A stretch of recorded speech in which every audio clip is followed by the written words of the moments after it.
Welcome to the Stronger Leader Podcast, home of the hashtag Stronger Movement, where we explore the fascinating tapestry of human experience.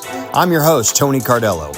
Each episode, we'll sit down with a remarkable guest to dive into their unique journeys, from successful business leaders to individuals who have faced the darkest of times and emerged stronger, even from some of the inspiring youth of this emerging generation.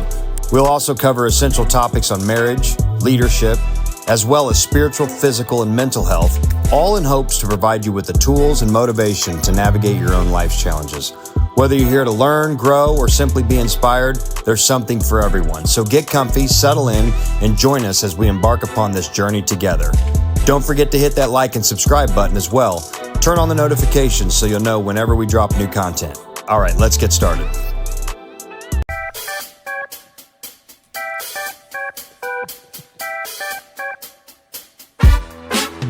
Welcome to the Stronger Leader Podcast. It's your host, Tony Cardello. I'm here with a couple of my close friends and co-workers. I got Jake Whit. What's up, guys? And Brian Knight. Yes,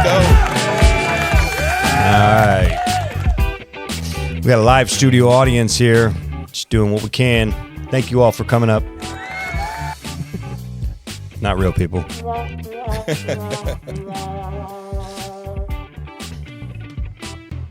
I love the live crowd. I know. It's great, right? You know how much I got to pay all these people to be here? It's great. All right, guys. Well, welcome to the show. This will be, I believe, episode number 7. Lucky number 7. Yeah, lucky number 7. So appreciate you guys coming on, man, spending some time.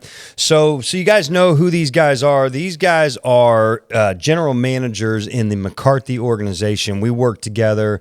BK is a general manager of our McCarthy Chevrolet and Lease Summit store, and Jake is the general manager of the McCarthy Chevrolet in Overland Park and McCarthy Honda, both on Metcalf. So, so we'll probably get into the show a little bit, talk a little bit of business, a little bit of leadership, just some guy stuff. We all share some common threads in our personal lives too, with being fathers and husbands and, just dudes. So, appreciate you guys coming on. So why don't you start over there left to right, Jake? Tell us a little bit about you, where you grew up, kind of, just give us a little background. Yeah, I started, I was raised in Lake of the Ozarks. Went to Avila University here in Kansas City. Yep. Did a small stint down in Oklahoma for a little bit. Came back. Thought I was going to be did a small stint in Oklahoma like it was a prison sentence. I did a little bit back in Oklahoma. A little bit lost in life and where I was going. And then knew I wanted to be here in Kansas City. I love Kansas City. Yeah. What was your draw to Kansas City? Was it college? Is that college. Your first real experience? Yep. Never came to Kansas City until I did a college tour. Yeah. Came to Kansas City. Knew a player, right? Came here for a football recruitment trip. Knew a player from my high school. Came here, loved the city the first couple nights. Yeah. And then came to here. The college let me play 2 sports. So I was like, yeah. I didn't realize you played 2 sports. You played baseball too? Yep. Played baseball and football. Yeah. I was probably better at baseball. I love football. Should have went baseball. You look like Hosmer. You could have been Hosmer's stunt double. But every school wanted me to pick. The Right. school here told me, hey, you could play both. Let's go. That's awesome. Did you get double scholarship by chance? No, not at all. No. Wish I did. After that, went to Oklahoma, kind of lost in life. I had my brother, a whole bunch of families down there in the Oklahoma City area. Did a laboring job, right? Grew up kind of the redneck area of Lake of the Ozarks. And There you go. I thought laboring. Hold on, is there a was non-redneck area of the Lake of the Ozarks? I think the whole for the thing locals, is. for the locals anyway. But growing up down there, man, I was like, when I grow up, I'm just going to have to do labor. That's a man's way. Right. Right. Yeah, right. And then I was like, man, Oklahoma City, it's tough down here. I'm not too thrilled. All my friends, close people back in Kansas City, so I came back up. Who's from Oklahoma originally? Was your mom from Oklahoma originally? Is that where my mom, my whole native side. Yeah. My grandpa Snake's still down there. What tribe are you? Absentee Shawnee. Say it again. Absentee Shawnee. Shawnee. Okay, Got it. They're out of Little Axe, Oklahoma, not far from the city. But so a lot of my native family down there. But I wanted some thrills, and Kansas City was the place. Yeah. Right? Yeah, that's right. Came back, my buddy I played football with in college, they'd come sell cars for the McCarthy Auto Group. I was like, hell no. Who was that? Is anybody that we know still? In the No, group? nobody knows. Oh, okay, His name's Vic, but still a close friend of mine. And I said, hell no. But I was like, one day I was like, let's just give it a shot. Yeah. Had instant success. Started on February 15th. Been with this company 15 years now. So started on February 15th, sold like 17 and a half cars in 2 weeks. Was pumped. That's yeah. Oh my gosh. Thrilled about it. Like I was like, okay. Yeah. Got a paycheck. Hadn't had a paycheck in a while. And how old were you? I was 23. Okay. Were you with Taylor at the time? No. Okay. No. Met her New Year's Eve after my first year. Got it. And then, man, had great success that first 2 weeks. Was thrilled about it. Next week, sold 3.5 cars. I was like, oh my gosh. We'll get let's earmark that and we'll get it back into that story. Yeah. We can talk like why that stuff happens. But okay, so you went there and then you met Taylor, you met your wife. Yep, met my wife shortly after starting in the car business, and I'm so glad I met her in the car business. Yeah, right. Right. Yeah. So there was no adapting at the time. She was going to school, and then she got into hair. She worked every Saturday. I worked every Saturday. So, like, our life meshed perfectly. Yeah, that's great. Yeah. Continues to. It continued. Yeah. In a lot of ways. And then we've been together 13 years, or almost 14 years. Been married 8 years. We got 3 gorgeous kids. All of our kids are in baby stages still. So, oldest one's about to turn 7. You're in the thick of it. Busy. Yep. That house is busy. A lot of chores, a lot of things to do. Oh yeah. It's hectic all the time, but fun. Yeah, right. I love every moment of it. Never a dull moment, right? Never, ever. That's good. And so, and then you've worked your way up in the auto group, and now you're general manager of a couple stores. So yeah, the McCarthy Auto Group's been great to me and my family. Yeah, absolutely. Yeah, well, I think you've also been great to the group too. So it kind of goes reciprocates, right? Right. BK, where you from? Yeah, so I grew up on the East Coast, kind of wedged in New York City. Pull that mic down a little bit. Yeah. Grew up on the East Coast, kind of wedged in between Philadelphia and New York City. So the Poconos. Okay. Was that on the Pennsylvania side? Okay. Yeah, on the Pennsylvania side, and then went to school, played sports, was a good kid. Went to college. Wasn't sure what I wanted to do. I was in school for. Where'd you go to college at? So I started off at Wilkes University, and then I went to Penn State. Oh, that's right. Yeah. Nittany. What is a Nittany? The Nittany Lions. It's the female lion. Oh, really? The lioness, yeah. Interesting. So yeah, I went to school. I actually started in college. My major was chemistry. Really? Believe it or not, I didn't know that. Yeah, I was a chemistry major, and then. Well, hold on, back up. Yeah. What's that? What's that about? Like, were you just interested in that as a kid? Yeah, I just always wanted to. What'd you want to be when you grew up? I that wanted made to you get go into like forensic science. That was always kind of like my thing. I always had a thing for like the FBI and like criminal investigation. Do you like crime shows still? Side. Yeah, absolutely. Do you? Was definitely in over my head on that. I actually played football too. And when I went to college, I was actually recruited out of high school. So I had a small scholarship at a Division II school. Played football, chemistry major. Just couldn't manage it. It was just way too much. Just everything. The school was a lot. Well, yeah, just the curriculum. Yeah, that's how the curriculum. Being on a scholarship, it's a full-time job as well with sports. So nixed that. Went to Penn State, did 3 years there, and then I had a couple friends, some really good friends from high school that were. So did you graduate from Penn State? No. Okay. No, so the plot thickens there. I had every intention to, and then one of my really good friends was working in New York City, and I went out to visit him a couple times. He was working on Wall Street, so he got his licenses, his Series 7, Series 63, so he was. In the brokerage business. Mm-hmm. And went out to visit him, and then, just hanging out. And I knew he was doing well. He was driving a BMW 7 Series, and he had some Armani suits, and he was, 22 years old, so I figured life was pretty good. Little baby wolf of Wall Street. Yeah. And he was always, you should try this, do that. And then, I didn't want to break my parents' back by not finishing school, so... Anyways, what got me we're eating lunch one day. He's in the office. We're on Wall Street, and he tells me, "Hey, man, let's go run down to the ATM for me, grab some money." I was like, "All right, yeah, why not?" So he's like, "Hey, bring back my receipt." So I was like, "All right." So I go down there. He's like, "Grab me $1,000," which, at my age at that time was like, "All right, that's a chunk of change, right?" Yeah. So I go down there, I pull his money, and of course I'm going to look at the receipt, right? Which he wanted you to look at. He wanted me to look at Absolutely. receipt. He had like $565,000 in his checking account, and I'm like, and this is back in like 1941? Yeah, way back. Yeah, yeah. I was like, okay. Yeah. I'm in. Yeah. Sold. What do I got to do? So, yeah, I left school that semester, and then, he sponsored me to, I was a cold caller at the time, so just really similar to the movies that you see, just calling, trying to grab. Banging in the boiler room. Banging in the boiler room, yep. Just getting accounts, and then I did that for about 6 months while What do you say, smiling and dialing? Smiling and dialing, That's yep. it. I did that for about 6 months. Broke as a joke, just making sure that.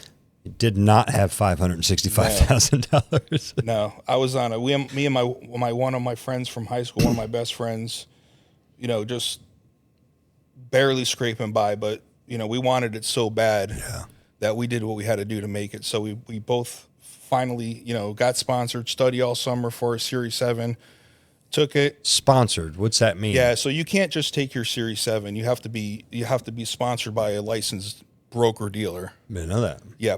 And so I was able to do that, and then I'll never forget that day because the NASDAQ building was about 4 New York City blocks, and all you needed was a 75 or more to pass. Uh-huh.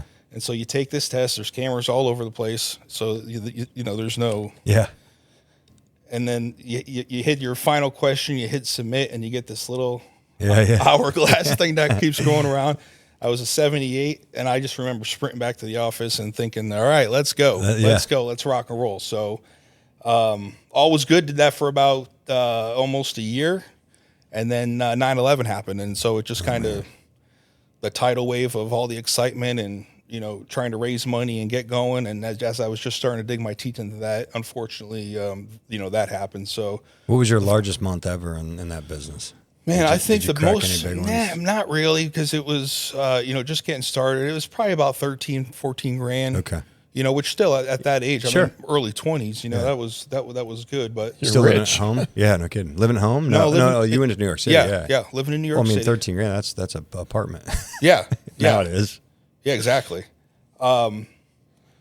But yeah, that's a long story. And then, I ended up meeting my wife when I was out there. So we worked together briefly. You can bend that arm like on the top part of it. The whole back piece. Yeah, there you go. Like, see if you can push it that way a little bit. Keeps creeping on me. I know. It's because of the way it's leaning. Is it creeping still? Every time I look over, it's that much closer. It's like somebody had a bar. Stop looking at me, microphone.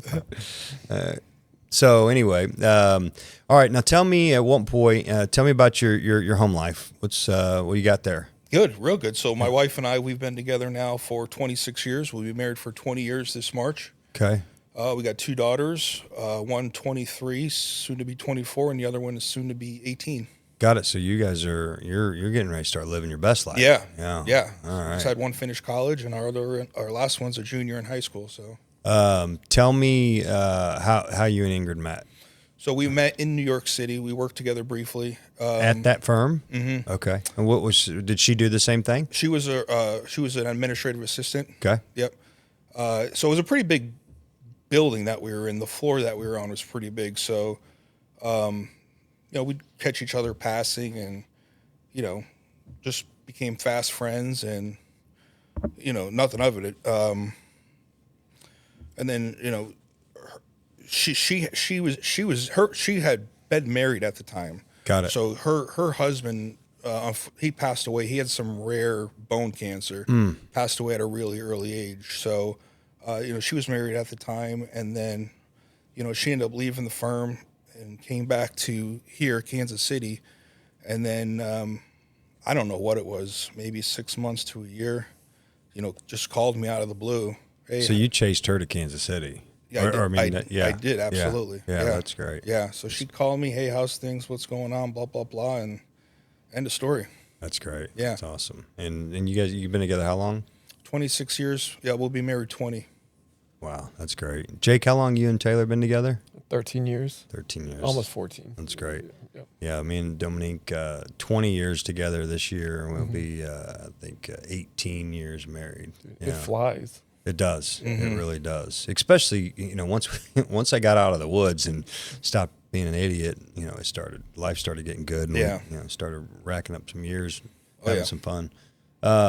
So, I want to get your guys' take. Like, one of the things that I'm curious about in our business and what we do, what are some of the things, we talk about leadership a lot, right? Managing people and things like that. What do you think are some of the basic struggles that we have, and the things that keep you up at night?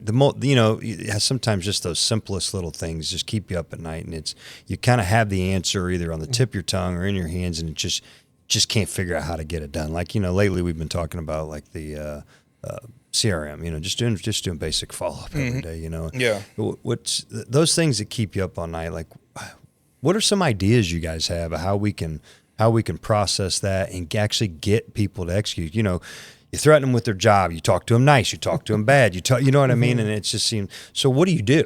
What do you do in that case? Like, what's the next step? What's next? What do you guys think? That's a great question. And, that's part of the hard part about being a leader is, trying to find that happy medium, The carrot and the stick. Yeah, exactly. I mean, as a leader, it's okay to be passionate and to demand the job to be done, right? But it's also a part to be, compassionate and wrap your arms around someone and lead them, show them the way, right? But it gets to the point where this has been a hot button with me, at least for the past couple months now, is just asking to do the same thing over and over and over again. You know what I mean? It's just the same thing. So, it's a great question. I think, leading them is one way, demanding it is one way. I don't know. I don't know though. They have to be motivated. You have to find a way. There's a saying I heard recently. It's hard to motivate an unmotivated person. 100%. And I never really understood that till I actually thought about that. And I'm thinking that makes sense, right? It's like, try to start a car without gas. Yeah. A gas motor doesn't run without gas. Yes. Right? I don't care how hard you crank it and how long you crank it, it ain't going to start without gas. Yep. So you got to, in order to motivate someone, they got to have that intrinsic motivation, a piece of it anyway. Exactly. Right? 100%. It's like, like anything. If you're trying to help out a friend who's got an addiction or, just heading in the wrong path, if that person's not willing to, look in the mirror and help themselves, it's the same correlation. You have to have that inner animal, that inner fire where it just goes, you know what I mean? That drive. And, a lot of people aren't motivated, by compassion. They're not motivated by demanding things. They're not motivated by money. So it's just the hard part is just finding that button for them. And everybody's different. There's all kinds of characters, characteristics. So to me, that's the hard part, Yeah. Jake, what about you? What do you find yourself if you're running into that? What's like your methods? I think the method is show them the roadmap, build a vision with them, draw the roadmap, and then help them guide it down it, and until they can see something successful happen from the results, right?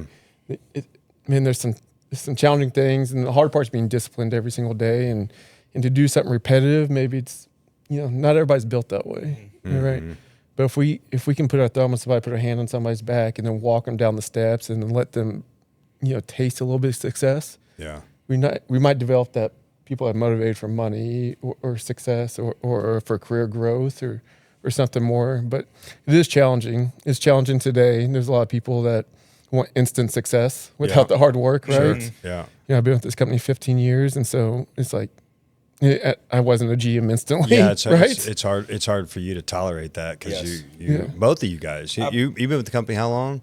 It'll be 18 years in December. So when people are short timed with you guys, you got very little patience with that. You're like, no, you got to put your dues, you got to pay your dues. Yeah, not only sales staff, but even managers. You're crying the blues to the wrong person. Yeah, right. I've been in the trenches. Yeah, right.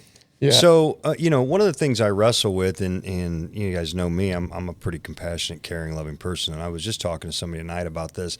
I probably, if I'm overly guilty of something, it's in the beginning of giving people a chance, a benefit of the doubt. I try, let them come. I let them try, let them, maybe if they lived a bad life before and they're trying to turn their life around, I try to be the first person that helps them turn their life around, But man, I'm really, really quick to figure out that you ain't really ready. That was all talk. And I'm quick to just, make a change. Right. And luck, fortunately I've been forced into sitting with the decision sometimes longer than really I wanted to. And it pans itself out, and I'm glad that I did. And I end up building a relationship with the person, but most of the time not, right? Most of the time, usually when I can identify a person's either they got it or they don't, and they're worth investing. Listen, if a guy has it or a girl has it, and to be mentored and be led, and they're willing, they're showing a willingness, like they've got some sort of an intrinsic motivation of fire. Some of them are just longer learners, and some of them are just going to take. It's back to the motor analogy. Some motors just take a little longer to warm up, before they start performing. But if you can just see that spark and just see that there's something there. So at what point, how do we figure out that this ain't working, right? Like if I'm too quick to pull that trigger, what are some ways that you guys have where you're like, this deal ain't working, right? What's a good method for that? How do you identify that? All right. And so I think it's, it takes a little time, a little trial and error. And then, when you get to that point, I think my first approach is, okay, this person's on the bus. We want to keep them on the bus, but we got to put them in the right seat. It just keeps. Can you see it happening? Yeah. That's what's funny about it. Sorry, we had poltergeist running our mics. I think that'll. Okay. So go ahead, sir. Yeah. So identifying first of all, if this is someone we're going to keep on the bus, right? We're going to keep them on the bus, and we need to find a seat for this person. So the first thing that I'll look at, if sales isn't something that this person's cut out for, I think as a group we do a good job of repurposing people. Yeah. And if you got a likable character, he's dedicated, good soul, good moral being, then let's try to find a home for him. Whether it's in a different department, if it's in a different capacity, because there's something there, right? Sure. And it's not easy to go out and find people. It's just not. So, and if you're the commitment that we're gonna make to someone, the hiring process, the cost that's involved with that, it's certainly worth a look at the full spectrum. Like, there's a lot of different spots in the store. Yeah. Let's see where. And even in our group. Yeah, even in the group. So, sometimes it's just a new building, a new department. Yeah, we've had through a different door when you get there. We've had some good success. Chemistry, same position, just different store, different chemistry. Sure. We've had some success with that. We've had some success with different positions. That's a good point. And looking at that, now that I'm sitting here kind of pondering on that, the biggest element of that we look at is what you said is the character. When you've got a high character and maybe a low skill set, or maybe a skill set that's not translating in a certain position, but that high character, that's just some people can be taught to have better character, but I think that's just a nurture, that's an upbringing, type of thing. And if it's somebody that has bad character that's been damaged from years, of an upbringing and has no interest in self-help and correcting that character, I think that's the biggest Yeah. We've noticed the high performing bad character, they usually don't fare well with us. Right. It's that high character person that everybody just loves. It's just like, man, I almost just want to pay the guy just to stay around here because he's so good. He's a nice guy. I think we're in a business where we see a lot of a lot of that. We see high performers with bad characters. Yeah. You know, and so we try to cash checks based off that. It was like, well, how long can this go on? Yeah. And at what expense? Yeah, correct. Right? What other ancillary expense that we don't see? Then we might hold on to somebody that's just a really good person. Yeah. Like he or she might just be awesome. They're always helping out. They're doing anything, but they're just not putting up numbers. And we're like, man, we always got a job for you. Yeah. Right? Yeah, no doubt. We love those people. Yeah. And, you know, I think one of the things that as a leader, what I've been trying to do better, you know, that's why I was asking you guys, like, what do you do? What's the difference? Because I tend to just, everything I want to do is relational. I want to lead by building a relationship, because I feel like if you get someone to just absolutely love you as their boss, as their leader, then they'll do anything for you, right? They'll do anything. And sometimes that works, right? But I find oftentimes that is definitely a better starting point if you got, you know, a loyalty and a, you know, it's, if you just got that relationship with people, and, you know, especially if you start, you know, we're starting to get up in years where we're starting to have some significantly younger employees. Yeah. We can almost stand in as a father figure to some of them, you know what I mean? Or, you know, or mentor, an older person mentor, like an older brother or a father, you know? And so, and I think so for us, recognizing that and stepping into that, you know, and it's, you know, listen, that's a tough area because we're a business, we're not family, you know, keep family and business separate and all. It's like, man, I have a problem with that personally. When people like, check your baggage at the door, that's not right. You know, if a guy's struggling at home with his wife, you can't check that. You can't just say, hey, don't worry about struggling with your marriage when you come to work. Just work some cell cars. Yeah. You know, that's not reality. And in fact, I want you to bring your baggage into my office and we'll keep it in here. You know what I mean? Yeah. We'll set your baggage in here and then you can go sell cars. Come talk to me and I'll, you know, at least help you get some perspective. And I think that is where I've had the most success with leadership, right? With people, just making that connection. But the downside of that is, when you do make those connections and it's not firing, now you hold on to that person because you have a connection with them. And bleeding heart. Yeah, the bleeding heart. And then sometimes, man, that's when good business decisions are eroded by relationships, right? So it's tough. Yeah. You know, it's like, I don't want to get too close, because if I ever have to fire this person, I don't, you know, I want to be able to make a business decision. So I think the better we are, in a saying that I've had recently is, we are called as leaders to be responsible to people, not for them. We aren't their fathers, you know, we're not their parents. And so our responsibility to them is, if they aren't doing the job and they're not living up to expectations, it's our job to say, hey, you know, you're going to have to go somewhere else. These are the reasons why. Hopefully you can grow from this, right? It's tough for us to do that. I hate firing people. Sure. That's the worst part about our job. You absolutely. know what I mean?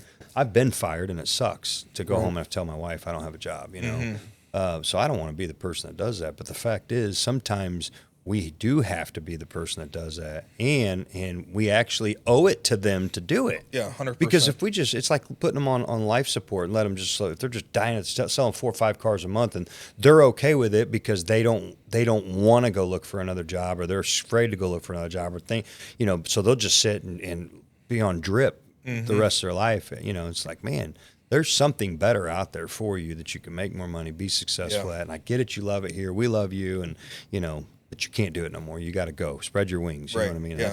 That's hard. It's a tough decision. Those are tough spots that we get in sometimes. Yeah. So, so enough of that. So let's bring this home now to the home life a little bit. You know, do we lead our homes the same way we lead our businesses? And does that translate? Well, my wife thinks I'm a pushover. So, you know, and my wife's the leader of our house. There's no doubt about it. So, Well, here, listen, you're just admitting that. Yeah. I think all of our wives Yeah, are leaders of our Yeah, house. no kidding. Yeah, that's no doubt about it. yeah. No, I don't. It's just, you know, I got to go home. The wife's got the house in order. She's got everything done, pays the bills. I mean, she steers the ship. For CEO sure. of the crib. 100%. Yeah, good. 100%. Good. All right, that's it. That's good. So that's you know, what I love about that is it's a partnership. It's a defined role. You I don't think she does it because she's controlling. She probably does it because that's her role, right? That's because you do what you do, so she does what she does, and it's 25, 26 years later, you're kind of getting something figured out. For sure. Yeah. Jake, how about you? You're half the time in at home as BK. So, what's leadership roles and responsibilities and things like that? Do you feel like you lead similarly at home that you do? Yeah, I would agree with you. I think I'm very similar, but my roles change at home, right? So at work, I'm the delegator. Mm-hmm. And when I walk in the door at home, you're delegated. My wife is a delegator, so and then she has to tell me to turn it off sometimes because I'm moving so fast from work all day long, walk in the door, and I'm like trying to get stuff done, get this picked up, let's do that. And she calms me, she settles me when I walk in the door. I love that. Yeah, that's good. She's taught me a ton of patience, especially with our kids. She's the coach, she's the GM of the house, and we're in this together. We make all of our decisions together and talk about it and make sure if it plans out and it's laid out for us, we'll do it. So your business decisions at work, how much of those do you take home and confide in your wives to aid and assist you in the decision making process, or at least processing of the options, and like, hey babe, let me run something by you? How often do you do that with business? I mean, rarely, honestly. I try not to bring work home with me. Okay. I just try to leave it where it's at. I mean, if it's a difficult situation, then I would certainly bounce something off of her and, what do you think about this? And, she hears a lot of it anyways. Yeah, because we're talking on the phone. And she's yeah. But she'll tell you, like, again, she thinks I'm easy. I'm too easy. I'm a pushover. So I'll hang up with you guys sometimes with Dominique. I'll be in the car or whatever. Yeah. And then she'll go, who were you guys talking about? And I'll say, she'll go, still? Yeah. I mean, same song and dance. Yeah. Like, yeah. You guys need to move on from that conversation. If you're not going to make a change, you need to quit complaining about it. That's what she'll tell me. That's exactly what Ingrid would do. Yeah, that's great. How about you, Jake? Does you bounce things off Taylor at all? We do, and I bounce personnel off her a little bit. She's a really good judge of character. Yeah. All right, and so a woman's there's times I intuition, told her right? about a situation, and she'll be like, "We're suckers, she'll man. We wash really it are." off. Or at times she'll be like, "You can't let that happen." Mm-hmm. She's like, "You got to figure that out." It's great. Now, what about like the roles with the kids? What who's the disciplinarian? You guys or the wives? My wife, for sure. Yeah, me too. What about you, Yeah. Jake? It was tough. It's 50-50. We have our moments. Yeah. She has her days, she's strict. I have my days, I'm strict. And then she's like, you let him eat cookies last night before bed. I'm like, you did two nights ago. Like, so it's 50-50, but I think we're both strong leaders and we got the same purpose. Yeah. Yeah, right. To lead our kids and grow them to enjoy life happily. We had I'll brag for a moment on Yayla. She sent us both a text today. I think so First Priorities, you guys are familiar with that program. It's I don't know if it's nationwide or just locally, but First Priorities is it's a Christian-based program, like it's in the public schools. It's all student-led, right? And so Thursday mornings before school, her and her sister go. It's at school with the other students, and they Bible study and do little stuff like that. And Thursdays so she had sent us a text, this morning, later in the morning. I have to go back and look, 10:30 or so, and I love you guys. You guys are great parents. I really appreciate everything. I couldn't imagine living life without you. You guys do so much for me. Just everything as a parent, you hope that they understand and have the appreciation. And she told us that, and she goes, I can only hope that that I perform up to your standards, or meaning like school and and soccer and doing and Dominique and I'm typing a text back, and obviously Dominique is too, and her text comes through first, and I'm telling you, like, if there were an interpreter, a translator, it was like the same English letters, just in a different context. Like, you can use that word for this because they were almost identical responses to her. And that we love you for who you are and the woman you are, not because of your success and the accomplishments, though you are accomplishing great things. And I mean, I'm telling you, almost identical the responses were.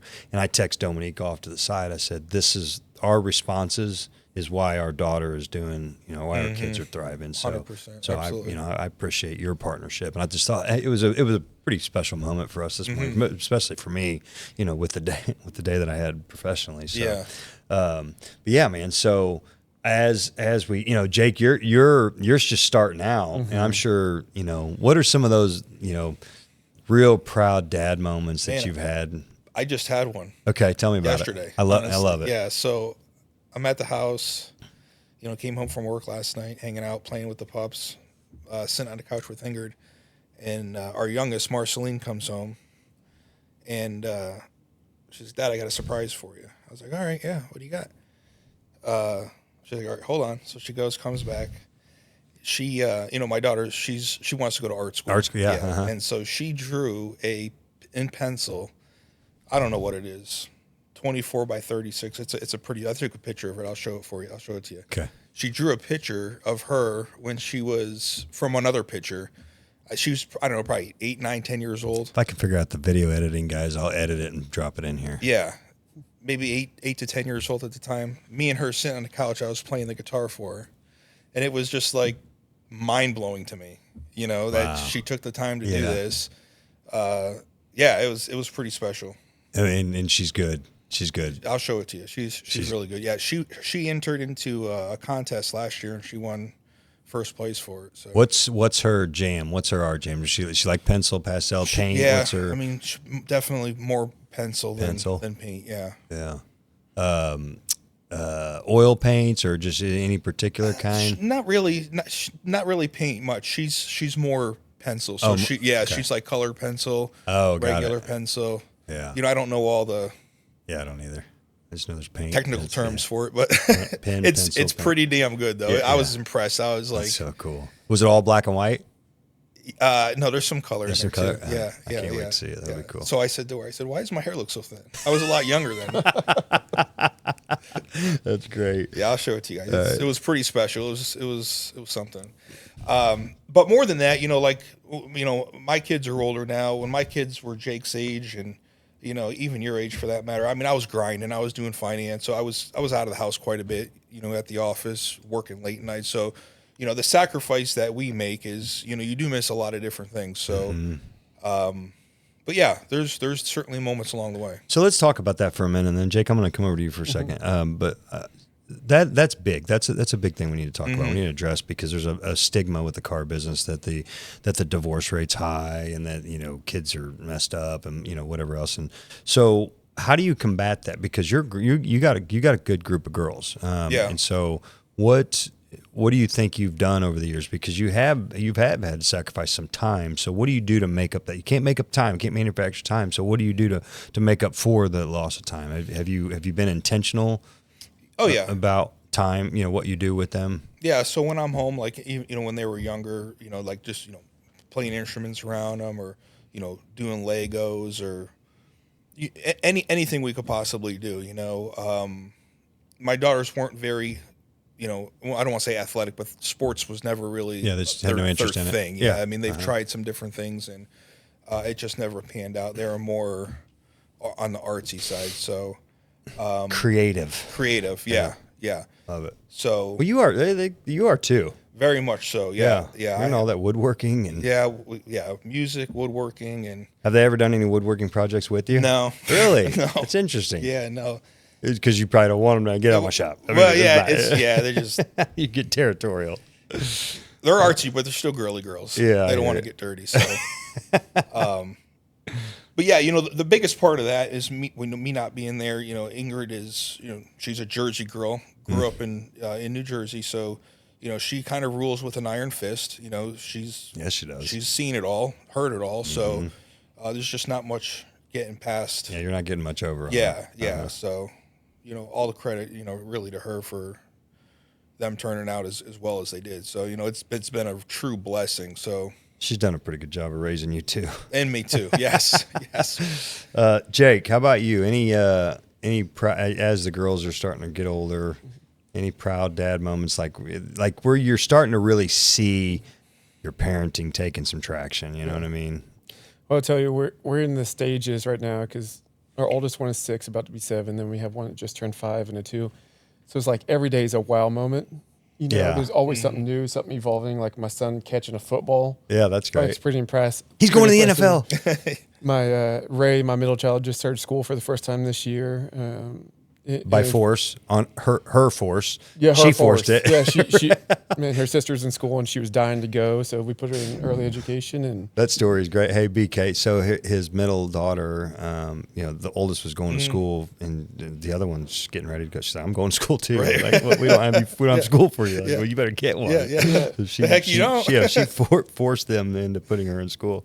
yeah, she missed the timeline by a few days, but she's in school for a couple weeks now, and we get a letter from her teacher just stating, within the first week, how good our child is. That's Yeah, and that she plays with all the other students. She's respectful. Those are some of the wow moments we appreciate. Absolutely. But, my oldest daughter's into art, so it's funny. You got a picture. I got a picture she came home with yesterday, too. Yeah. My oldest did, and it's probably not the level yours So is. this is great. You're going to have to send me that picture. You send me yours, for and I'll sure. put them both up, and that'll be great for we saw the stages of life, right? Yeah. A 7-year-old picture. Yeah. Marceline's what, 18 now? 17? She'll be 17, yeah. 17, yeah. It was funny. Her picture was November. like, "What's your favorite thing to do with your dad?" That was the question at school, and it was like, "I love to wrestle with my dad." That's and great. First of all, to see her try to spell it out is pretty funny. Yeah. But the drawing was really good and clear. But That's great. It was great. So ton of wow moments Yeah, right now every day. that's good. And then BK, your oldest graduated college. Mm-hmm. Yeah. And she's in Colorado, right? She's on her way to California. She's going to Lake Tahoe, yeah. She was going to go to Colorado, but then... Oh, so she skipped that trip then. So she wasn't, okay. No, she went backpacking with us. No. I'm talking about she was going to move to Colorado. Yeah. Okay, so we nixed that. She nixed that. Okay, I didn't hear that. Yeah. So she's with Vail Resorts is who she works for. So she was going to go work at Vail, Got it. Colorado. But then she had another opportunity to work with the same company in Lake Tahoe. So she's going to go to Lake Tahoe. Cool. They both sound great.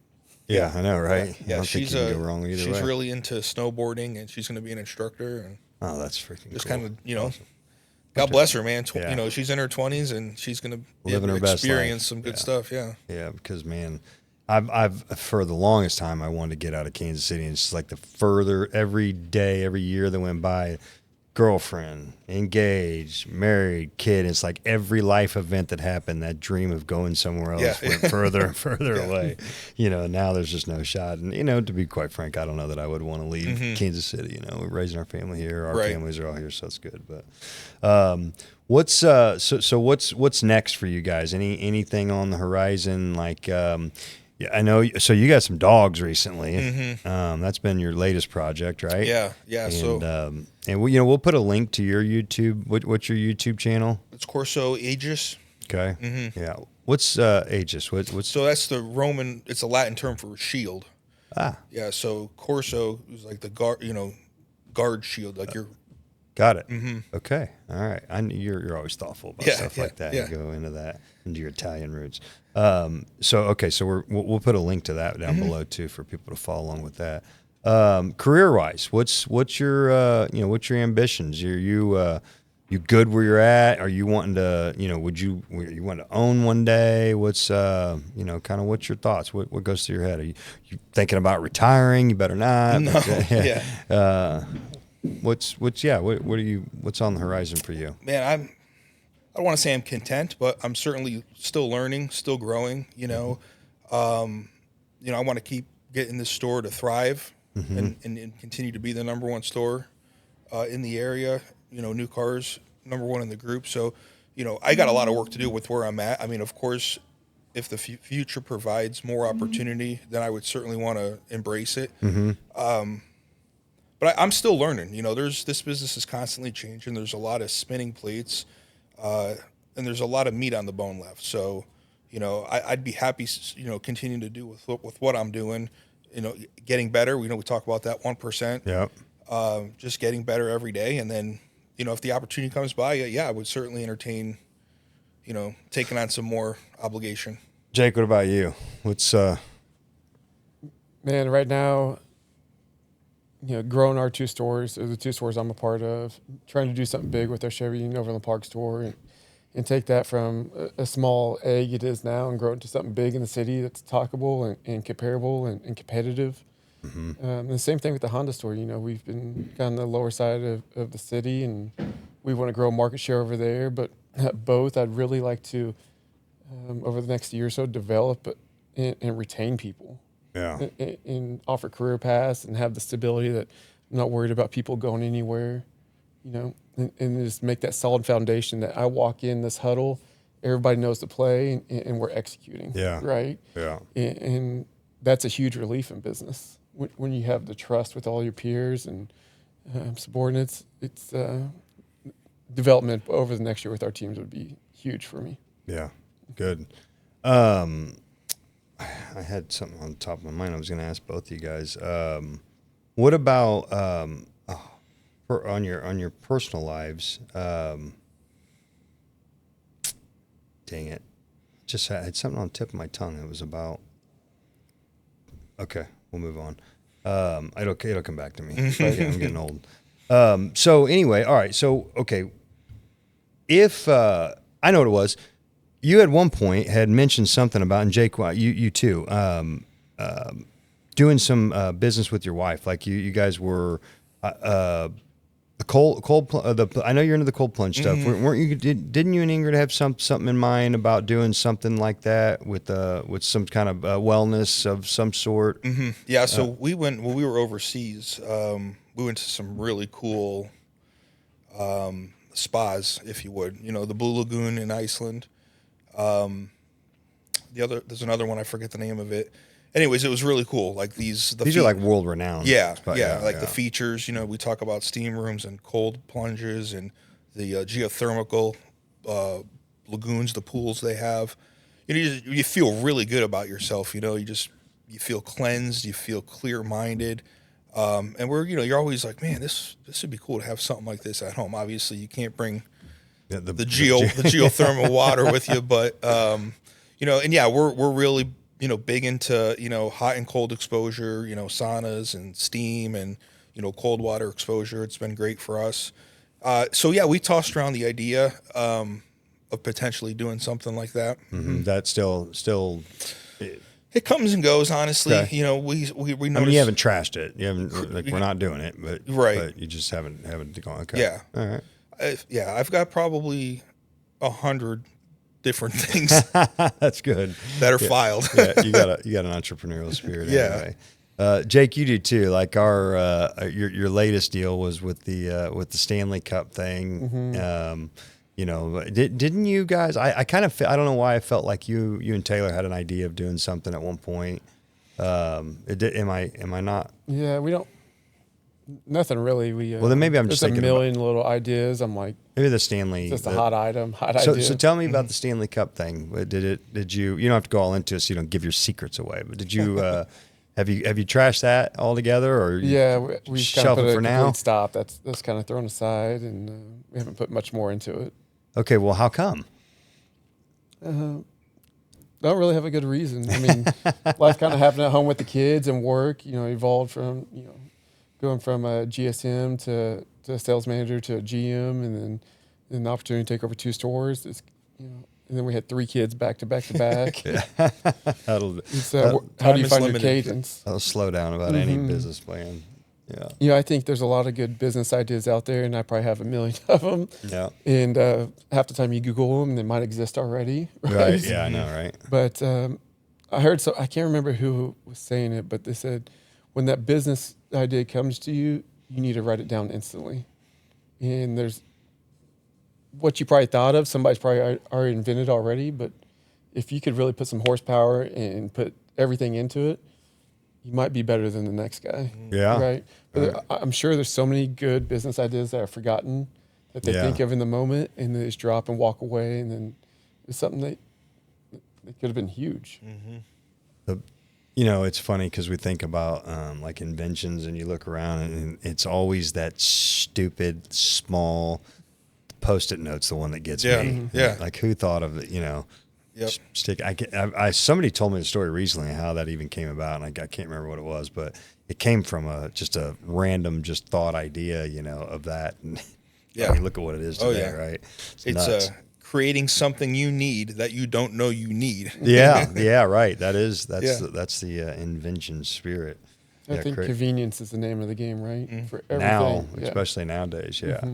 Mm-hmm. Okay, so let's go into that. It's a good one. So let's talk about convenience. The most convenient feature on the market right now is this AI stuff and Chat GPT. Are you guys leveraging this in your, I say in your personal lives and in your business world? Are you guys you finding yourself gravitating to that? Absolutely. I think in business, we're using it to try to grow our business. I mean, with AI right now, with our service drive and sales, there's so many hours that AI could put in that humans can't. They just can't keep up because there's only 24 hours in a day, and AI won't stop. Yeah. When we have like 68,000 orphans in our one dealership, like what person can hit 68,000 people in 1 day, 2 days, 3 days? I don't know how long that would take for an individual to do, actually. Good point. Yeah. So AI is huge, and it's developing and growing a lot of businesses. It's getting answers to the customers faster. It's finding solutions. They're offering solutions. And then in the personal side, I've Chat GPT and I've had conversations about my personal life in there, not directly about me and my wife, but what does it take to be a good leader? What are some disciplinary actions I need to take that I'm not taking? And if you want to, it'll map out a whole day for you. Yeah. Yeah. That's I know there's I've leveraged it quite a bit, but I know I haven't even scratched the surface on. You don't really think about. You don't think about it, right? It's just not second nature to put, but it's almost like you should, before any decision making, you should just run a first pass through it. If nothing else, it can establish some sort of an outline or a skeletal structure of a decision making process. Then you can apply your experience and your personality and whatever else. But I learned that with the book I'm writing. But BK, what about you? Have you been leveraging the Chat GPT? Yeah, we from a business or standpoint, any of the AI. Yeah, from a business standpoint, it certainly helps with messaging when you're sending emails to customers or trying to get some advertising offers out there. It's a good jump off point. You know what I mean? You put your idea in there, and then it just kind of helps get the ball rolling. Yeah, that's the word I was looking for. Jump off point. That's right. Yeah, so we did a lot. We did a lot with COVID. Even with these tariffs. Just rather than brainstorming and I get writer's block all the time. Yeah. So rather than just staring at the screen for 15 minutes, I can take 30 seconds and throw a sentence into Chat GPT, and then it just spits it out and gets me going. So yeah, if you're not using AI in 2025, I mean, you're certain to get left behind. So what's your sentiment on the last thing I want to do is take jobs away from the American people. So what do we have to do as a society to combat the robotics and the AIs and the and all of that stuff? What do we have to do to be prepared? You think as humans to not get overtaken? Like, what do we got to do to create security within ourselves? I mean, listen. Let's call it, as wild as it sounds, there's some marriages getting wrecked by these AIs. You hear these stories, guys are falling in love with these AI, having great, wonderful, meaningful conversations that they're not getting at home, and they're, divorcing their wives because of it. Yeah, it's just, I mean, I know that's sick, but it's a truth. So what do we do as a people to not cannibalize ourselves, right? Because the last thing I'm not looking to replace humans. I don't want to, right? But the fact of the matter is, if I can implement a tool and a resource that's going to heavily reduce the expense of employment expenses, as a business person, you have to. Because if you're not, then the competitor down the street is, well, now all of a sudden his expenses are lower, so his margins are higher, so he can price more competitive. I mean, you'll go out of business. You'll go out of business if you're not leveraging. So what do we do? What can we do as an employer and as people to help, like, educate people and like, hey, don't just sit here and let AI take your job. These are the things you got to do to protect yourselves or to make yourself valuable in addition to the AI or whatever. Because I feel in my heart of hearts, I'm not completely bought in that AI is the answer. It's a jump off point for me right now, right? Yeah. But there's going to be at some point. We've even looked at the phone attendants, the AI just receptionists, right? And I think it could work. I'm just not ready to part ways with our receptionists, because I get to walk in every morning and see them, and they're sweet, and I Yeah. get to hug them, and I'm, that relational component. So what do you guys think? What's an important piece that people just in general should do to hedge their bets, I guess, against AI? Man, I think everything we do and everything I experience is people serving people. Everywhere I go, like meeting somebody to me is way more beneficial than talking to an AI or to a computer. I haven't really experienced anywhere where I was like, wow, that was amazing AI for whatever I was transacting or buying myself. Have you been to the sushi joint down on the plaza with the robots? Yeah. No. Yeah. Oh yeah. My daughters love that place. Yeah, you'll experience the whole artificial intelligence deal at another level, and it's rapid, it's ready, it's available, and it's nuts. Yeah.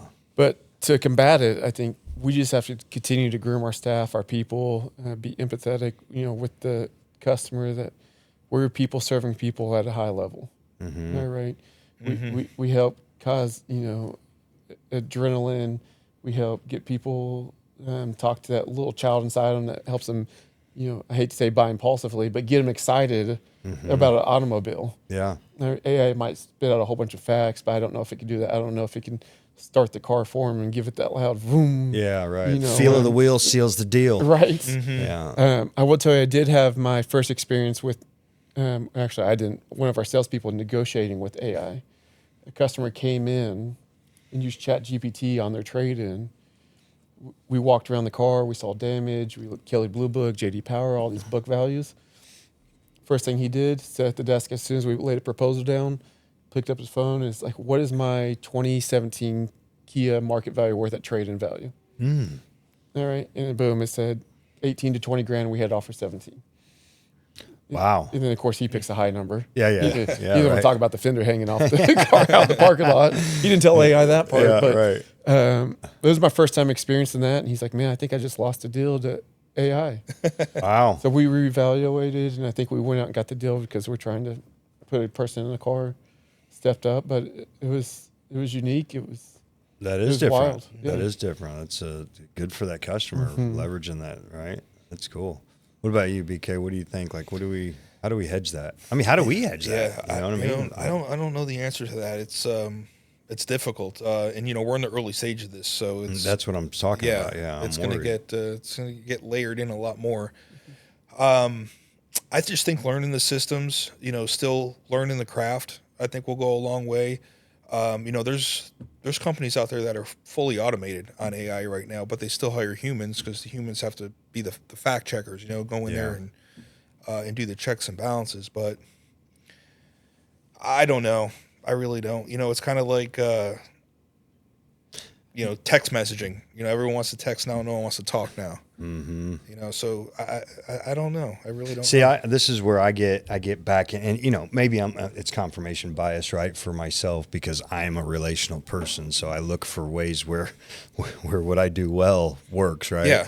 But I think that's a piece, right? I think if we can teach, because I think you can teach people, like we talked earlier, you can't teach character, right? Not really. Can't really motivate unmotivated people. But you can teach people emotional intelligence, right? And you do that by educating them on how people react to certain things, right? So if I say this at this tone, this person's going to react unfavorably. If I say it at this tone, they're going to react favorably, right? And you understand that it's an emotion that you're emotionally giving intellect to a person. And I think if we were to spend a little more time, and this was one of my ideas for our retreat coming up, and I didn't really, I haven't elaborated on it, but I kind of put it in, some of the things to talk about, right? Leadership development, and that's the piece of it. I think that if we can educate ourselves, our leaders, the people that are managers, right? The next level of managers, and then it goes down to the floor, and we can teach people that emotional intelligence. I think it works. It will translate into business, right?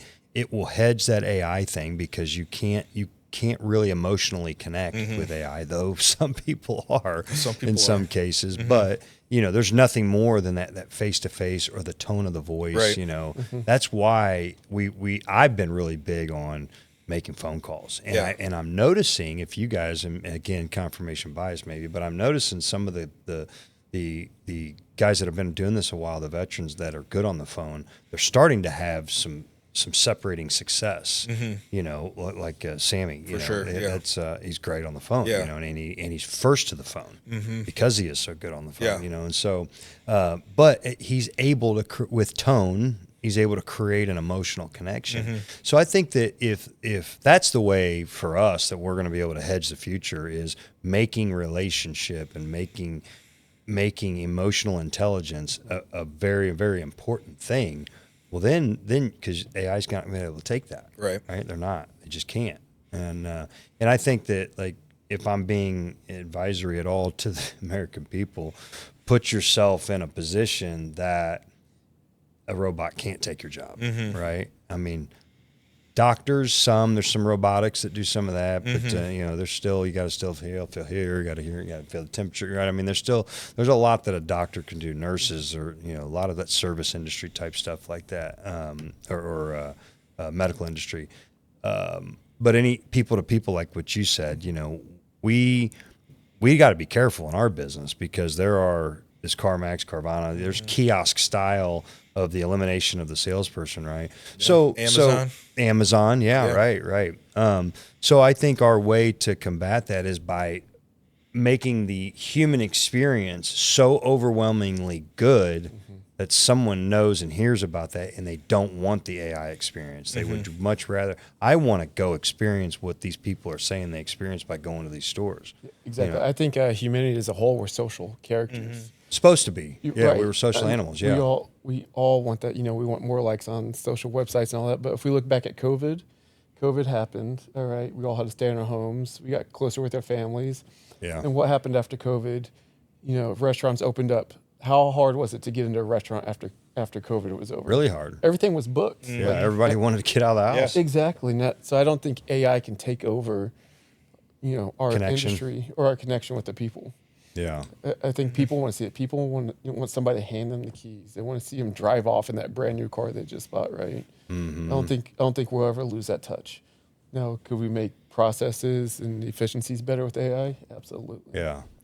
I think that's the biggest piece. I think if where I see us really thriving with it is if we use it as a tool to enhance our human process, like you know, getting an AI to make 68,000 phone calls, but when you get the customer that responds, that's when we jump in there with the human and be all over that, right? Create that connection. Yeah, that's a good point. Curious, we haven't gotten into this piece of it. I want to know, away from work and leadership a little bit, spiritual. What's your spiritual side like? What's do you believe in God, Jesus? You know? Yeah, absolutely. So I was born a cradle Catholic. Got all my sacraments and, you know, went through the process. And were you an altar boy? Did you ever do it? No, I never did either. No, I was never an altar boy. And, you know, my mother was Catholic. My father was Protestant. And so, got him to convert. Your mom's Italian, right? Yeah. Yeah. And, got him to convert. And then, you know, we weren't really banging church all the time, you know, but we would go quite a bit. So, you know, I've always been spiritual in some capacity, and, you know, I'm certainly a believer. You know, whether it's reading and listening and just taking it as much in as I possibly can. So, do you find at all in your leadership and the work that you do, you find yourself basing any of it in biblical principle? Not so much. I think my faith has gotten me in a position where I'm, you know, a lot more level-headed, a lot more grounded, a lot more patient, you know, just to kind of take it in, breathe before you react type of thing. You know what I mean? Yeah, you're going to have to help me with that. Yeah. Yeah, that's tough. Yeah. Good. Jake, what about you? Yeah, I'm definitely a believer. You know, I believe in God. I think he does wondrous things for us. I'm not too much of a churchgoer. You know, when I was young, my mom was married to a stepdad at one time, and I want to call it almost like a Southern Baptist church. And man, we were involved. I was there every weekend. I was in every event. I was a young kid. Youth groups and all Youth that. groups, everything. Yeah. And then they separated. And I was mad at the church for a long time. I'll tell you the story. We showed up. Now, to did church. you like that? Because your mom was married a few times, right? Didn't you like? Did you like that stepdad? Then at that point, yeah, when stuff happened later. Yeah, I know, gotcha. But what made me mad at the church and we showed up to church. They separated. His whole family belonged to that church they'd been going forever. They married. We moved out there. Went to the church. I was involved in everything. They separated. We showed up one day, and they wouldn't allow my mom and us 3 boys in the church because his family belonged to that church. And I was a young kid, but man, I was so pissed. Yeah, that's tough. I was so pissed for the longest time. I was mad at the church, but I've grown. I've let go of everything, and I mean, I love going to church when I do. It makes me feel better. Like there's an uplift when I do go. If I ever get in the Bible to read some scripture or anything, like I feel 10 times better every time. Yeah. I know. Yeah. But I do believe in God, and I think He's there every single day and every single step I take. Yeah, that's good. You mind sharing some of your story? Yeah, sure. So, The reason is because I think, especially us talking about business and where you are and what you've accomplished, it's great. Your accomplishments are vast, and not a lot of people are able to accomplish the level of things that you've done with your life. But from athletics, going to college, and then progressing, being with a company, as long as you have moving up, I think it's all great. But to amplify that, to understand where you came from, and still was able to is going to make it even more special. And I think that there's probably, there's going to be young kids at some point, or there's going to be a father of a young kid that may be going through something, or a big brother, or you know what I mean, that are going to see this video sometime. I always tell people this, and this was told to me when I first started this podcast. My doctor, the guy that I work with, right? He said, what's really special about these things is it's going on the internet for a long time. It'll be out there for years and years to come, right? And I thought about it because whenever I got sober, a video that I watched, it's so funny because this video, when I look at it now, it's 11 years old. This video is, so when I watched it, it was only out a year, because I've been sober almost 10 years. And it was What It Looks Like to Be a Real Man. And it was Lecrae, the Christian rapper. He did a sermon at some church in Atlanta, and I was just really into like Christian music and rap music and Christian rap music and all, and I knew who Lecrae was, and I was new in my faith walk because I just gotten sober. I'm just pouring into my spirituality, and I watched this video, right? Well, that video for me, I've sent it to, hundreds of men battling either with addiction or marriage problems or stuff like that. And I sent it the other day, and I looked, and it's 11 years old. This video, as you can see on YouTube. Yeah. And I just think, and it made me warm to understand that it's still useful. So some of these conversations that I'm going to be having over the next however long, they could impact lives for 20 years from now. So Jake, I want to encourage. I know it's a dark story, and you don't, I certainly don't want to make you share it. But it's pretty special because I'm super proud of the man that you are, because it's in spite of the circumstances that you had to go through, So tell everybody. Yeah, I have no problem sharing some of it. Do you know Jake's story? No. It's pretty awesome. Young, we grew up not having much, but I started. So it's me and my brother Joey. We have the same dad. My mom separated when I was 2. My brother was just born. He was in the military and got shipped somewhere again, and I don't really know the whole reason why they got disconnected, and so we really didn't see much. So my mom went on to marry this other guy, and had my youngest brother Jordan, who's amazing. So, but his dad was he was very abusive. When to me and Joey, he literally beat the shit out of us all the time, and he would take Jordan off, and he'd come back. He treated me and Joey like we were nothing, I'm talking like hanging us upside down, like beating the shit out of us. And then my mom didn't see it for a long time. My mom worked nights in a nursing home for a long time, and she'd come home, and maybe the lust stage, and she was blind by it. Yeah. And it took her a long time to see it, but I've seen this man like put hands on my mom and knock her out cold. And it finally, I mean, when she decided You were to how leave old her, at this time? I was probably 7, 8, 9. Yeah. Right around that age. And this is about the same time this is the same family of the same church story we told earlier, but she was blinded by it. I mean, at one point she left him and then remarried, like completely divorced him, remarried him, blinded by it, and the same things kept happening over and over. And at one point, she finally said, "This is it." And I would tell you, this man, I think the devil lived inside of. Yeah.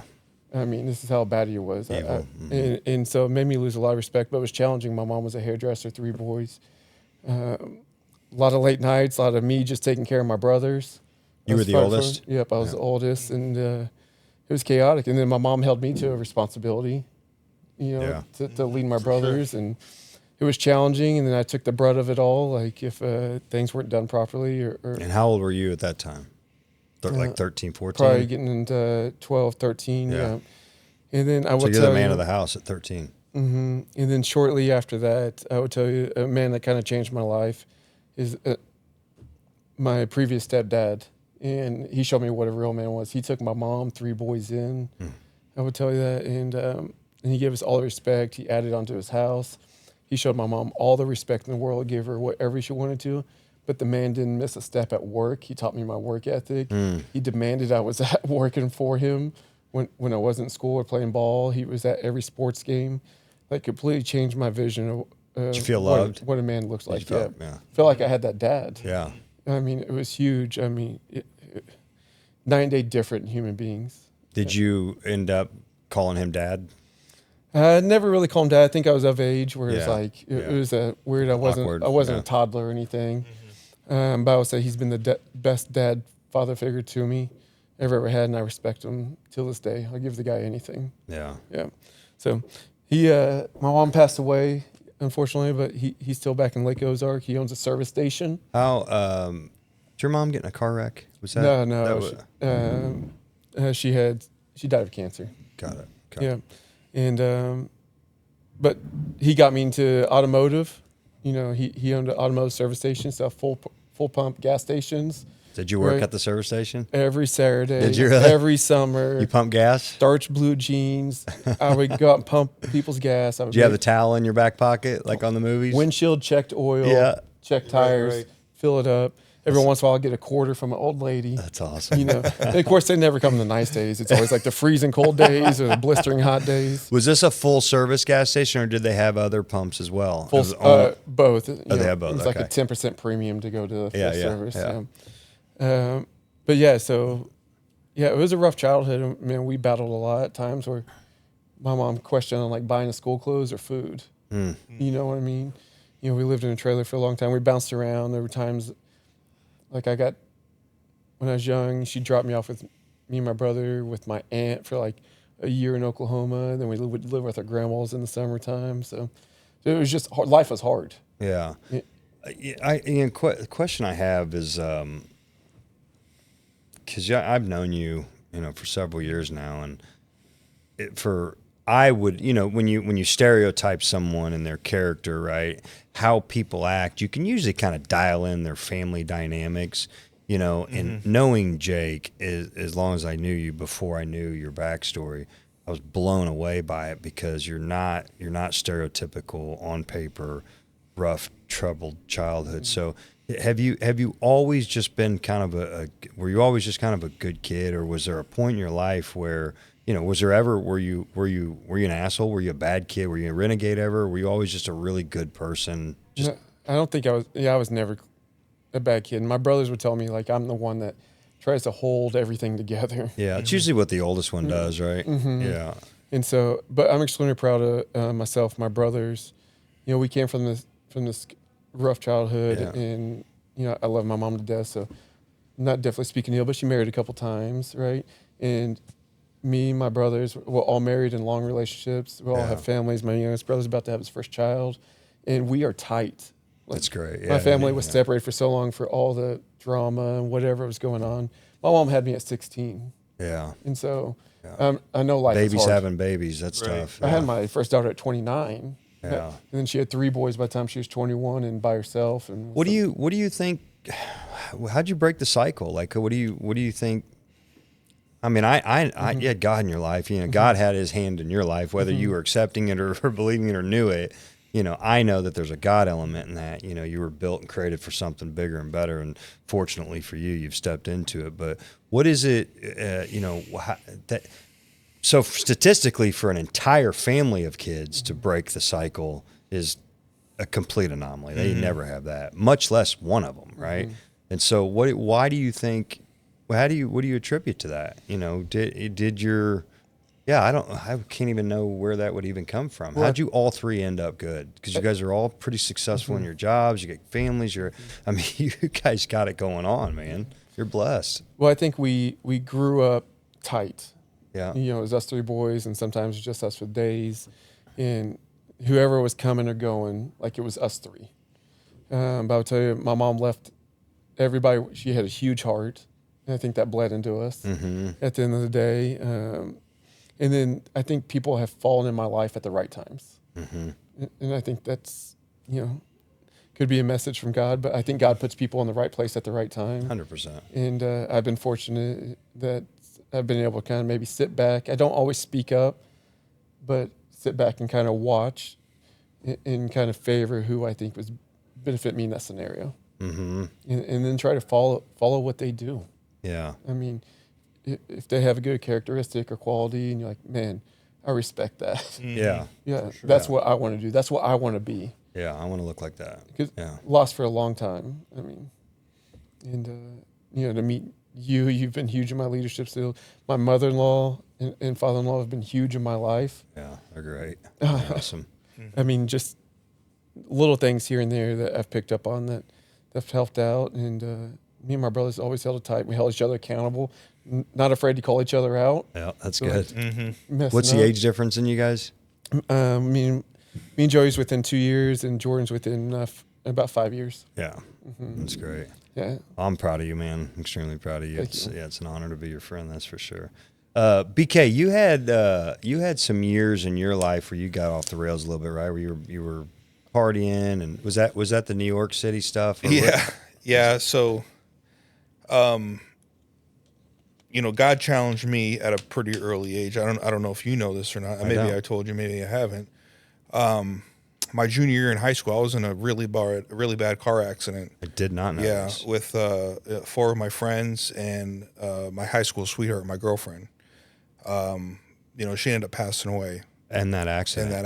Oh. Yeah. So I was in a bad spot. You know, I had a good relationship with the father of my church, the Monsignor at my church. You know, a lot of family support as well. But there was some dark days for me. You know, contemplating life altogether. You know, at such an early age. Did you have suicidal ideology, or you're just kind of like thinking? Man, I never really Got that considered. far? You know, I mean, even in my lowest lows, I was never really would never do that to my family. You know what I mean? I would just never do that. Right. Regardless of how I felt, I would never leave that with anyone. But it did lead to some, you know, some uncharted waters, and you know, just not really caring about anything and just kind of letting loose. What brought you back? How'd you get it back on the rails?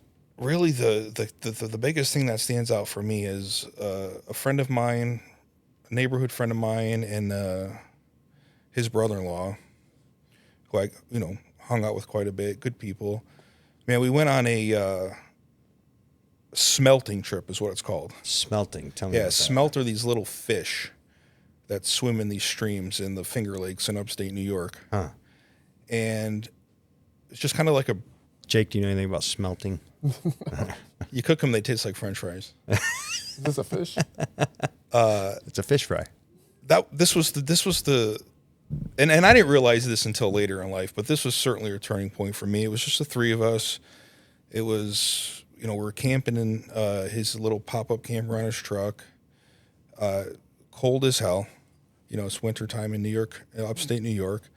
And it was just a good listening to music, talking, bonding, and these guys just really put their arms around me, you know. And from that point on, man, I was just like, you know, there's a lot more. There's a lot more to live for. There's a lot of life left. You know what I mean?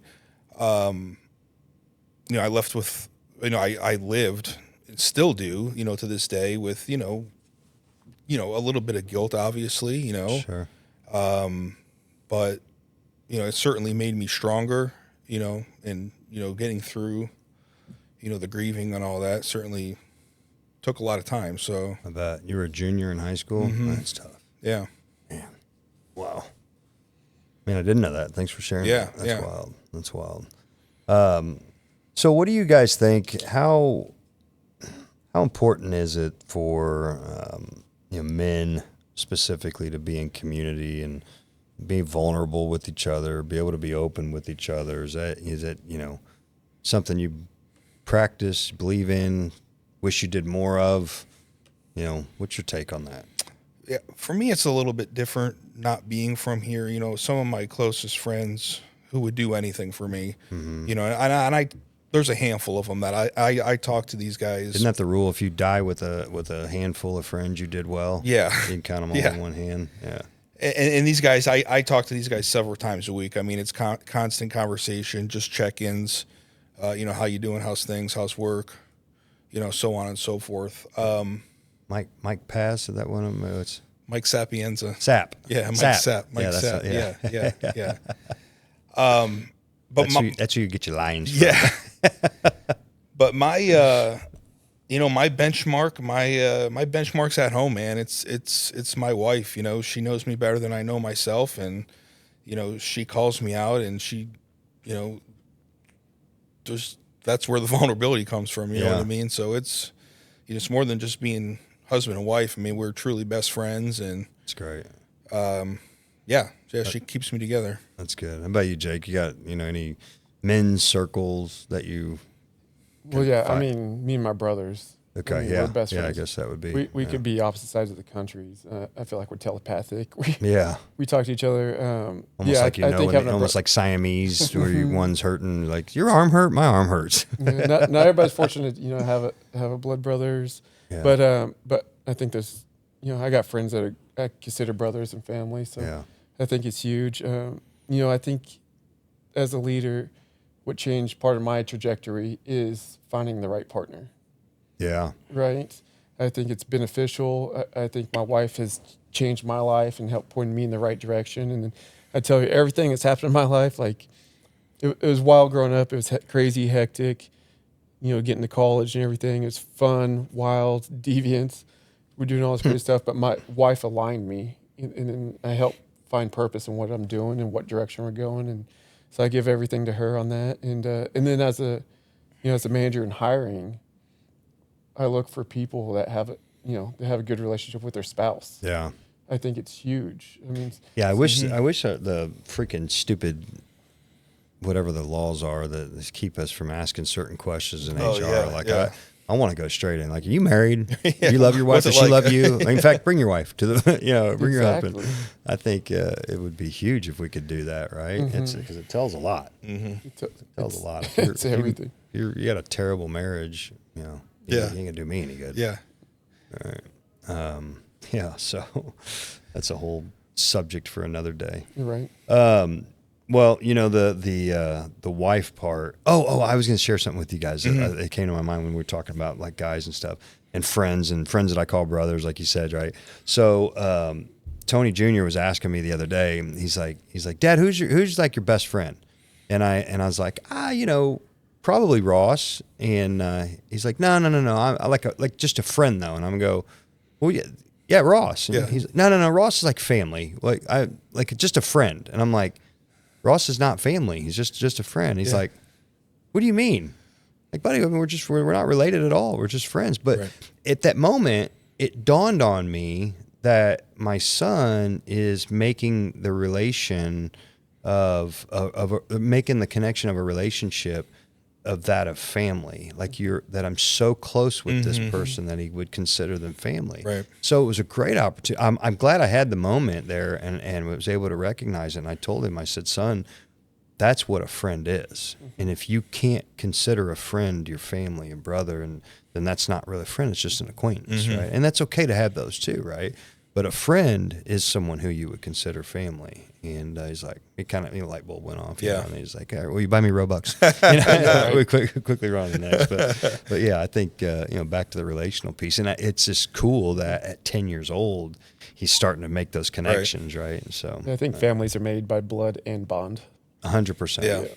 Yeah. Because, listen, I've seen people that I'm super close with that consider me a family member, and then they have a family member they wouldn't do anything for, because they're just, you know what I mean? Yes, I do. Yeah. So it's blood's thicker than water in some cases, right? But I live by the principles of what's right is right. That's your character, who you are. Take the genetics out of it. Because I've seen a lot of bad genetic characters out there. You know what I mean? Yeah. That you really want. I mean, you hope good for your family, right? But anyway, fellas, it's about an hour and 25 minutes. Good talks. Nice, yeah. Man, I'm glad we got to connect, talked about a lot of things. Anything that you were hoping that we would talk about or cover? Just a little bit of a platform for you guys if you got any messages you want to get out there. No, not for me, man. This is, I love this, man. This is great. I'm glad you're doing it. And, It's fun. just start, right? Yeah. Just start. Just go. Yep. All right. But poor plan violently executed Yeah. is better than no plan at all. That's one of the ones I live by. Right? Yeah. Just go. All gas, no brakes. That's it. I had, Big Mike was on at first, and he's like, what's really cool, man? He's like, success loves speed. Like, just did a video the other day. Success loves speed. He's like, and come to think about it, he's like, man, you had this thing set up in your kitchen. You've already relocated. Yeah. You're For 5 minutes. Yeah, I had it for 5. He said, you started in your kitchen. I said, whoa, hang on, that's loose. I didn't start in it. I just set it up. Yeah. Right. I got kicked down to the basement, but. Yeah, man. So, I appreciate you guys being part of it and For being sure, part man. of my life. And, I certainly, what I do every single day is unattainable without the help of you guys and the support and what you guys do for me. And, I know I'm not probably the easiest guy to work with all the time. I get a little passionate and fired up, and, I like to text when I'm not around. And, text context and tone isn't always the best. And so... we do a couple rereads. Yeah. And then I usually, maybe call me. Hey, did you mean? Yeah. So, I'm growing and trying to learn in those areas myself. And, I appreciate you guys sticking by me, being a good friend. And that's the most important part. I mean, our relationship will transcend the ages now. Oh, yeah. I consider you guys family. Family, absolutely. Yeah, for sure. I'd do anything for you guys, for your families, whatever. So Right back at you. yeah. Well, thanks for the time, fellas. Yeah, absolutely, man. It's the end of our episode. Let's see if we could do a little outro here. I do like the speed a lot. Hey, wait till you guys play this in your car. That bass is It's a lot nice. Yeah. A little funk. That's it for our episode here with Jake Whit and Brian Knight from the McCarthy Auto Group. And keep tuning in. Make sure you hit that like and subscribe button and hit that bell so you can get notified when we drop new content. We'll see you soon. Be good, be blessed, be stronger.